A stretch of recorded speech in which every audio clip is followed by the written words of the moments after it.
बिस्मिल्लाहिर्रहमानिर्रहीम। अस्सलाम वालेकुम। बी एसोसिएट के प्लेटफॉर्म से अनस रिजवान शेख आज फिर एक नई वीडियो के साथ हाजिर हैं। आज जो बेसिकली हमारा टॉपिक है, जो लोग इन्वेस्टमेंट करते हुए काफ़ी गलतियां करते हैं उनके बारे में है कि क्या गलतियां वो करते हैं इन्वेस्टमेंट करते वक्त, किस टाइम इन्वेस्टमेंट करनी चाहिए और कैसे इन्वेस्टमेंट करनी चाहिए।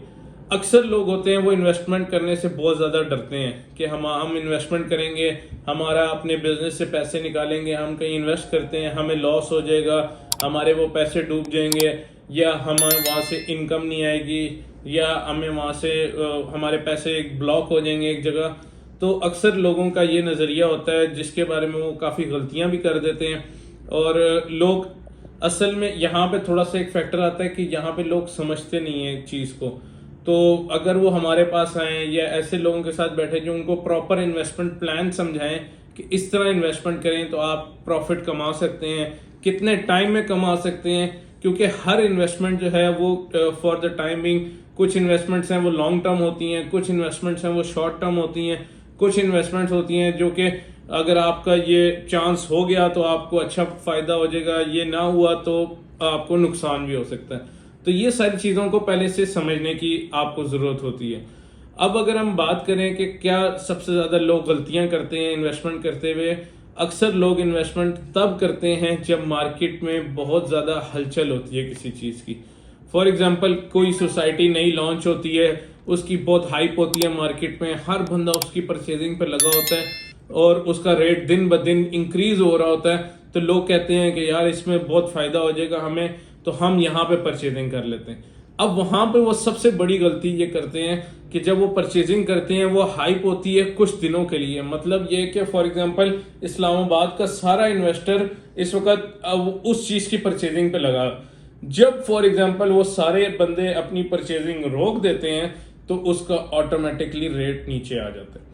और वहाँ पे वो इन्वेस्टर जो होता है जिसने सोचा होता है कि मैं 3 4 6 महीने में 8 महीने में अपने पैसे निकाल लूंगा, अच्छा फायदा कमा लूंगा, उसका ऑटोमेटिकली वो लॉस की तरफ चला जाता है। तो जब भी आपने इन्वेस्टमेंट करनी है उस चीज में ना इन्वेस्ट करें जिसकी फौरी तौर पे हाइप है। आप जैसी हाइप खत्म होती है, अगर आपका मूड है फॉर एग्जांपल कि इस ब्लॉक में मैंने प्लॉट लेना है, या आपको चीज समझ आ गई है या आपको चीज अच्छी लगी है, तो आप थोड़ा इंतजार करें। जैसी उसकी हाइप खत्म होती है ऑटोमेटिकली रेट रिवर्स होंगे। उस रिवर्स रेट होने के टाइम पे आप अपनी परचेजिंग करें और उसको अगर आप साल रखते हैं तो वापस ऑटोमेटिकली जब वो रेट उधर तक जाएगा तो आप अच्छे प्रॉफिट कमा सकते हैं। सबसे पहली जो सबसे बड़ी गलती लोग करते हैं वो ये।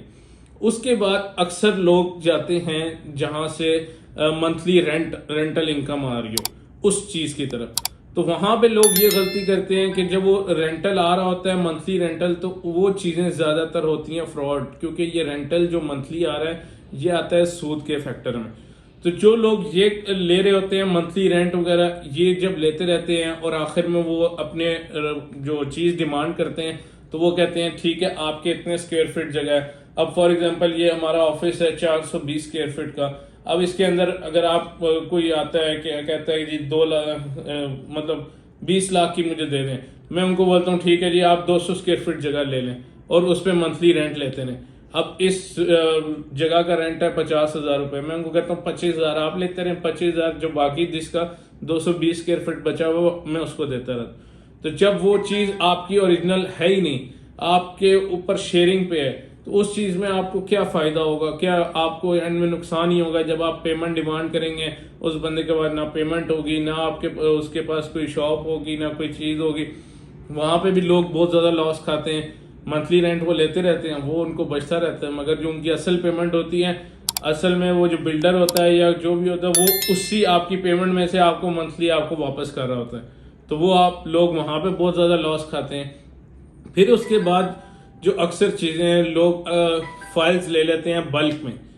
जो जिस तरह फॉर एग्जांपल आपके पास है 10 लाख रुपए, आप कहते हैं ठीक है मैं एक सोसाइटी की 10 फाइलें ले लेता हूँ। अब वो जब आप 10 फाइलें ले लेते हैं, आपकी इंस्टॉलमेंट देने की पावर एक की भी नहीं है, तो आप वो 10 फाइलों के अंदर फंस जाते हैं। सोसाइटी उसका नोटिस भेज देती है कि हम ये कैंसिल कर रहे हैं फाइल।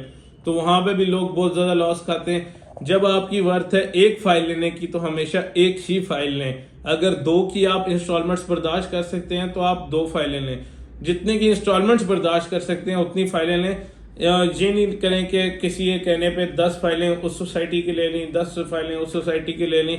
वो भी वहाँ पे भी एक बहुत ज़्यादा लोग जो है ना इन्वेस्टमेंट करते हुए लॉस करते हैं। मजीद ऐसी इन्फॉर्मेशन जानने के लिए आप हमारे व्हाट्सएप नंबर पर रब्ता कर सकते हैं और हमारी टीम आपको 24 आवर्स के अंदर अंदर रिस्पॉन्स करके आपको कंप्लीट इन्फॉर्मेशन प्रोवाइड करेगी किसी किस्म की भी इन्वेस्टमेंट के लिए। ओवरसीज क्लाइंट्स के लिए हम ये बेसिकली जो प्लेटफॉर्म हमने ये यूट्यूब का स्टार्ट किया था ये ओवरसीज क्लाइंट्स के लिए था, क्योंकि ओवरसीज क्लाइंट्स ऐसे हैं कि वहाँ से वो किसी और कंट्री में बैठे होते हैं, उनको इस तरह का नॉलेज नहीं होता कि वो जाके विजिट करके वो प्रॉपर चीज़ को देख सकें। तो वो जब इन्वेस्टमेंट करते हैं वो किसी के थ्रू करते हैं या किसी को बेचते हैं, उसके अंदर वो काफ़ी ज़्यादा लॉस कर लेते हैं। वो जब वापस आते हैं 5 साल बाद पाकिस्तान, वो देखते हैं कि यार उस जगह पे हमने इन्वेस्टमेंट की थी, वो तो अभी तक चीज़ बनी भी नहीं है। तो आप हमारे व्हाट्सएप नंबर पर रब्ता कर सकते हैं। किसी भी सोसाइटी में इन्वेस्टमेंट करने से पहले आप हमारे से डिस्कस कर सकते हैं।